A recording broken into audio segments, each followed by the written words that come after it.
Dans cet article, vous allez découvrir ce qu'est le keynésianisme. Le keynésianisme, ou théorie keynésienne, a longtemps été utilisé par les gouvernements alliés à la fin de la Deuxième Guerre mondiale. Tous les économistes s'accordent également à dire que le keynésianisme a apporté une solution économique simple et réaliste aux conséquences du krach boursier de 1929 et à celles de la Deuxième Guerre mondiale.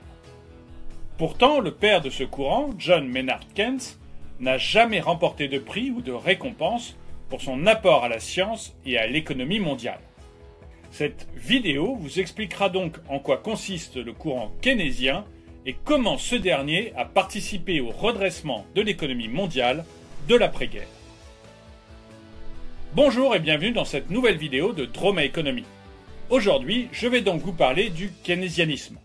Comme toujours, n'oubliez pas de mettre un pouce vers le haut, de commenter et de partager cette vidéo, ça aide la chaîne à se faire connaître. N'oubliez pas également de vous abonner et de cliquer sur la cloche pour être prévenu lorsque nous sortons une nouvelle vidéo. Si vous voulez m'aider à améliorer le contenu de cette chaîne, à la faire connaître et tout simplement à en vivre, vous pouvez aussi venir faire un don, même minime, sur Tipeee. J'ai mis un lien dans la description. Le keynésianisme vient de l'économiste anglais John Maynard Keynes. Ce dernier est considéré comme l'un des plus grands économistes du XXe siècle. Sa pensée s'oppose à l'économie néoclassique puisqu'elle vient souligner l'importance de l'État dans la remise sur pied de l'économie nationale. Il a commis plusieurs livres et articles économiques. C'est le cas de Les conséquences économiques de la paix, paru en 1919, mais l'œuvre qui a donné naissance au keynésianisme, c'est Théorie générale de l'emploi, de l'intérêt et de la monnaie, paru en 1936. Je vous ai mis un lien dans la description. Cet ouvrage s'appuie sur l'idée que le marché a cessé de s'autoréguler et qu'il n'assure plus le plein emploi. Keynes préconise donc l'intervention de l'État pour remettre l'économie en marche dans des périodes difficiles. Cette théorie intervient dans une période de crise économique. En effet, après le krach boursier de 1929, l'économie anglaise et de plusieurs autres pays est problématique. Le taux de chômage est élevé, ce qui entraîne une baisse de la consommation. Ensuite, le début de la Seconde Guerre mondiale aggrave la situation économique, car tous ces problèmes n'ont pas été prévus par la théorie néoclassique mise en application à cette période.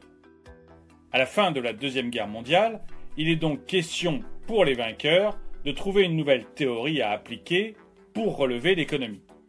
Le keynésianisme remporte les suffrages du Trésor britannique. En quoi consiste la théorie keynésienne ? L'économie et la production de biens et services est influencée par la consommation, l'investissement, les achats et l'exportation, selon Keynes. La demande augmente uniquement lorsqu'une de ses composantes est stimulée.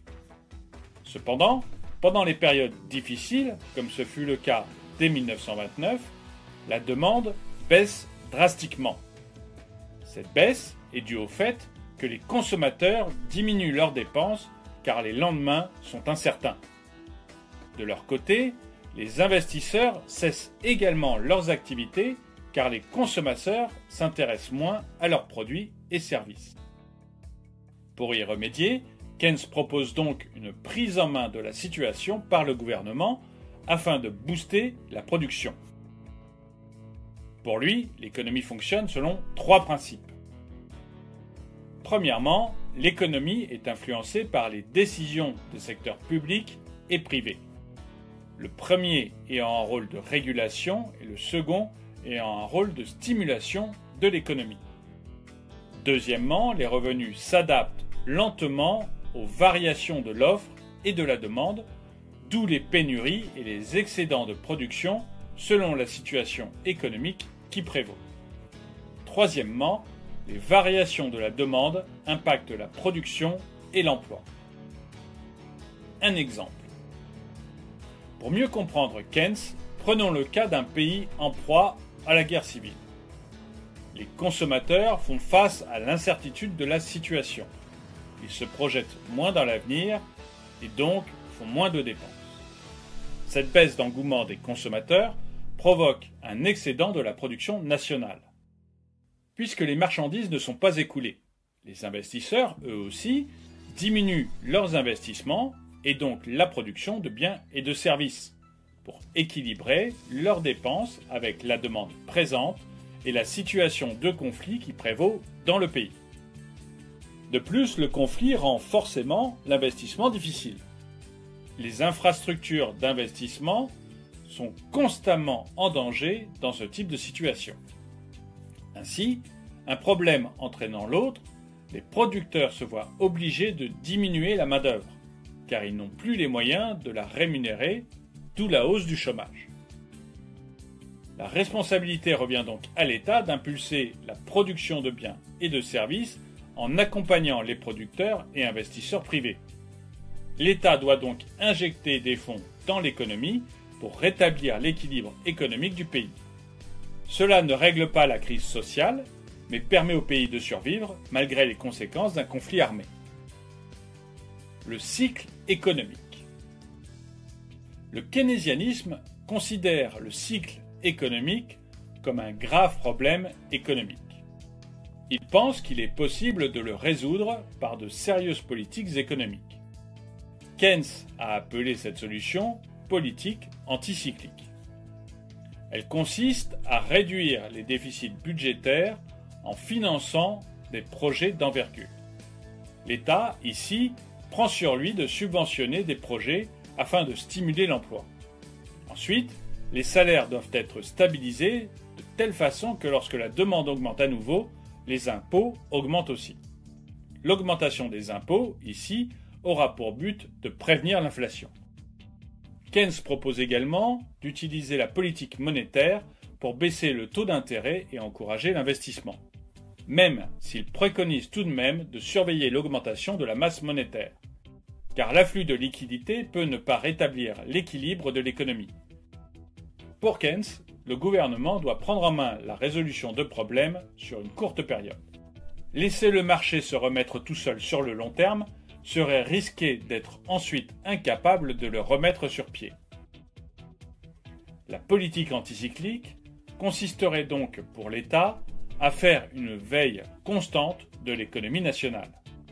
Si les experts constatent un problème dans l'équilibre de marché, l'État peut soit augmenter la masse monétaire en circulation pour baisser les taux d'intérêt et encourager l'entrepreneuriat, donc l'investissement, soit financer des projets structurants comme les routes, les barrages, etc.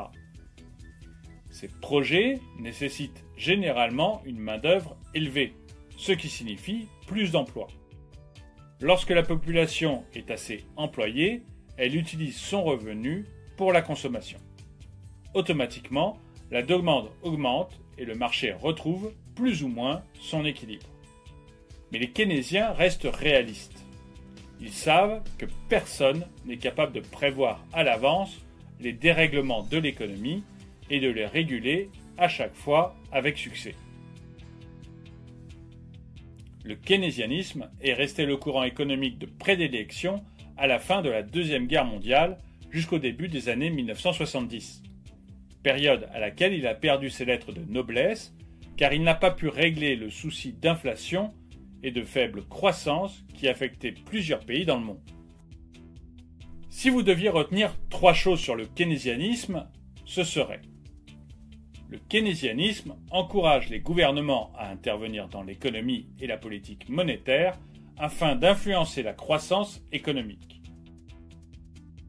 2. Le keynésianisme préconise l'injection de fonds et le soutien des investisseurs pour rétablir l'équilibre de marché. 3. L'État dans le système keynésien est un acteur à part entière de l'économie au même titre que l'investisseur. Que pensez-vous de cette vidéo? N'hésitez pas à me le dire dans les commentaires. N'oubliez pas de partager la vidéo, de vous abonner et de cliquer sur la cloche pour être prévenu lorsque je sors une nouvelle vidéo. Et un grand merci à tous ceux qui m'aident sur Tipeee.